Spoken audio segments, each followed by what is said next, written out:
பலத்தினாலும் அல்ல, பராக்கிரமத்தினாலும் அல்ல, என்னுடைய ஆவியினாலேயே ஆகும் என்று சேனைகளின் கர்த்தர் சொல்லுகிறார் என்று எழுதப்பட்டிருக்கிற வேத வாக்கியத்திற்காக எங்கள் தேவாதி தேவனுக்கு கோடான கோடி ஸ்தோத்திரங்கள் உண்டாகட்டும். இதுவரைக்கும் நடந்திராத அற்புதமான கிரியைகளை கர்த்தருடைய ஆவியானவர் எங்களுக்காக நடப்பிக்கிறதற்காக உங்களுக்கு ஸ்தோத்திரம். பெரிய பர்வதம் எங்களுக்கு முன்பாக சமபூமி ஆகும்படிக்கு, எல்லா தடைகளும் நீங்கி போகும்படிக்கு கர்த்தருடைய பெரிதான வல்லமை இந்த நாட்களிலே வெளிப்படுகிறதற்காக உங்களுக்கு ஸ்தோத்திரம். உன்னதத்திலிருந்து நம்மேல் ஆவி ஊற்றப்படும் மட்டும் அப்படியே இருக்கும்.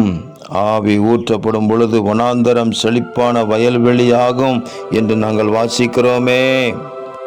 உங்கள் ஆவியை எங்கள் மேல் அளவில்லாமல் ஊற்றி வனாந்திரங்கள் செழிப்பான வயல்வெளி ஆகும்படி தேவரீர் இந்நாள் முதற்கொண்டு நீங்கள் செய்கிற உங்கள் அன்பிற்காக உங்களுக்கு கோடான கோடி ஸ்தோத்திரம்.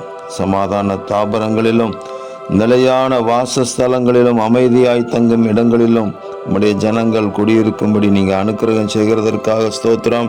இரட்சகர் இயேசு கிறிஸ்துவின் நாமத்தில் துதி ஸ்தோத்திரங்களை எடுக்கிறோம் பிதாவே. ஆமேன், ஆமேன், ஆமேன்.